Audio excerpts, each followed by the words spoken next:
அப்பா வாங்கி கொடுத்த கிஃப்டை போட்டு உடைச்சிட்டு ஃபேமிலி ஃபோட்டோவை நெருப்புல போட்டு எரிக்கிறா இந்த சின்ன பொண்ணு. இவளுக்குள்ள அப்படி என்ன காயம் இருக்கு அப்படின்னு பார்த்தா, இந்த குட்டி பொண்ணும் ஸ்கூல் ட்ரிப்ல இருக்கிறப்ப அவகிட்ட கிளாஸ்மேட் பையன் வந்து வம்புழுக்கிறான். அவளோட ஸ்நாக்ஸ் எல்லாத்தையுமே கீழே கொட்டி விட்டுறான். இந்த பொண்ணு கோபமா ஏன் இப்படி பண்றா அப்படின்னு கேட்டா, இது எல்லாமே ரொம்பவே ஏழ்மையானவங்க சாப்பிட்றதுன்னு எங்க அம்மா சொல்லியிருக்காங்க, இதெல்லாம் எங்க வீட்டு நாய் கூட சாப்பிடாதுன்னு ரொம்பவே திமிரா பேசிடுறான். இந்த பொண்ணுக்கு ரொம்பவே கோவம் வந்துடுது. நீ இந்த மாதிரி தான் நடந்துப்பியா அப்படின்னு கேட்கவும், நீ என்ன இந்த மாதிரி சொல்ற, உனக்கு அப்பாவே கிடையாது, அதனால உனக்கு சென்ஸ் இல்லை அப்படின்னு சொல்லிடுறான். எனக்கு அப்பா இருக்கிறாரு இந்த பொண்ணு சொன்னா, உங்க அப்பாவை நாங்கள் யாரும் பார்த்ததே இல்லையே, நீ பொய் சொல்லாத அப்படின்னு சொல்றான். ஏன்னா எப்பவுமே இந்த பொண்ணை ஸ்கூல்ல இருந்து பிக்கப் பண்ண அவங்க அம்மா தான் வருவாங்க.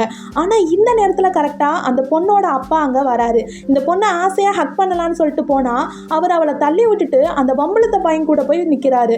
இந்த பொண்ணு வந்துட்டு என்னப்பா ஆச்சு அப்படிங்கிற மாதிரி கேட்கவும், அவர் தனியாக அந்த பொண்ணை கூட்டிகிட்டு போயிட்டு, இங்கே பாரு நான் சொல்கிறத நல்லா கேளு, நீ என்ன அங்கிள்னு கூப்பிடணும் அப்படின்னு சொல்லிடுறாரு. நான் அந்த பையனோட அப்பாவா இங்கே வந்திருக்கேன், அதனால கொஞ்சம் புரிஞ்சு நடந்துக்க, நீ என்ன அங்கிள் தான் கூப்பிடணும்னு அந்த பொண்ணை ரொம்பவே கட்டாயப்படுத்துறாரு.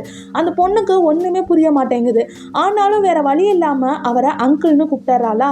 ஆனால் அப்பயும் அந்த பையன் இவ என்னோட பொருள் ஒன்று திருடிட்டா அப்படிங்கிற மாதிரி பழி போடுறானா. அங்கே இருக்கிற எல்லார்கிட்டையுமே இவன் நான் திருடலை அப்படின்னு சொல்கிறா. அவங்க அப்பாவை பார்த்து சொல்லுங்கப்பா நான் திருடலை அப்படிங்கிற மாதிரி கேட்குறா. ஆனால் அவங்க அப்பா அமைதியாக இருக்காரு.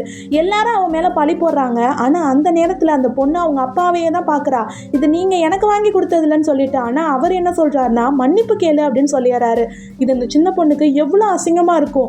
ஏப்பா அந்த மாதிரி பேசுகிறீங்கிறா, நீ தயவு செஞ்சு மன்னிப்பு கேளு அப்படிங்கவும், நான் பண்ணாத தப்புக்கு என்னால் மன்னிப்பு கேட்க முடியாது அப்படின்னு சொல்லிக்கிட்டு இருக்கா. ஆனால் அந்த இடத்துல அவளோட அம்மா வந்துடுறாங்க. அவங்க எதுவுமே பேசலை, அமைதியாக தன்னோட பொண்ணை கூட்டிகிட்டு போயிடுறாங்க.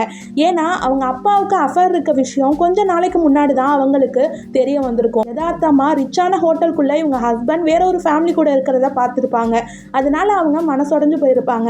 அப்போதான் அவங்க உணர்ந்திருப்பாங்க, நம்ம ஹஸ்பண்ட் ரொம்பவே ரிச்சான வாழ்க்கையை வாழ்ந்துட்டு இருக்காரு, ஆனால் நம்ம கிட்ட தான் ரொம்பவே போரா காட்டிக்கிட்டு இருக்காரு அப்படின்னு சொல்லிட்டு.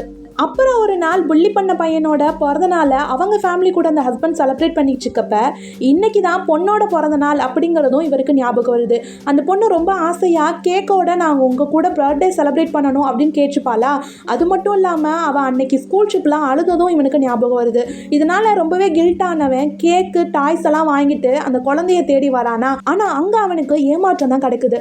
ஏன்னா ஒரு லெட்டர் எழுதியிருக்கு குட் பை அப்படின்னு சொல்லிட்டு, பக்கத்துலேயே டிவோர்ஸ் நோட்டீஸும் இருக்குது. இதை பார்த்து அவன் ஆடி போயிடுறான்.